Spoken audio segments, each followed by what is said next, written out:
বাংলাদেশি বংশোদ্ভূত ইতালিয়ান পাসপোর্টধারীরা অংশগ্রহণ করছে ইতালিয়ান রাজনীতিতে।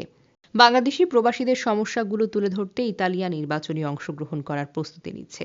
ইতালিয়ান বিভিন্ন রাজনৈতিক দল বাংলাদেশিদের অংশগ্রহণ করার জন্য আমন্ত্রণ জানাচ্ছে। তার মধ্যে উল্লেখযোগ্য মার্তিনি সিন্ডাকো, ভেনিজিয়া ফেস লাভোরো অ্যান্ড এবিসি মধ্যপন্থী দল প্রবাসী বাংলাদেশি হিসেবে নিয়ামুল চৌধুরীর সমর্থন নিয়ে আসছে।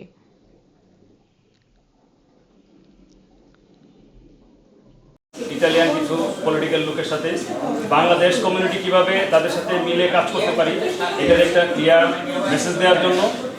আর যেহেতু বিগত কমিউনি নির্বাচনগুলোতে বাংলাদেশ এই কমিউনিটি কেউ পার্টিসিপেট করেছেন, তো সেই হিসাবে আমি মনে করছিলাম যে বাংলাদেশ কমিউনিটি যারা আছে তাদের কনসেন্সটা নেওয়ার জন্য, যে আমি শুধু খালি বাংলাদেশকে রিপ্রেজেন্ট করি না, কারণ যেহেতু আমি একজন বাংলাদেশি, আমাকে দেখে বাংলাদেশি মনে করি আমাকে তারা ইনক্লুড করতে চায়।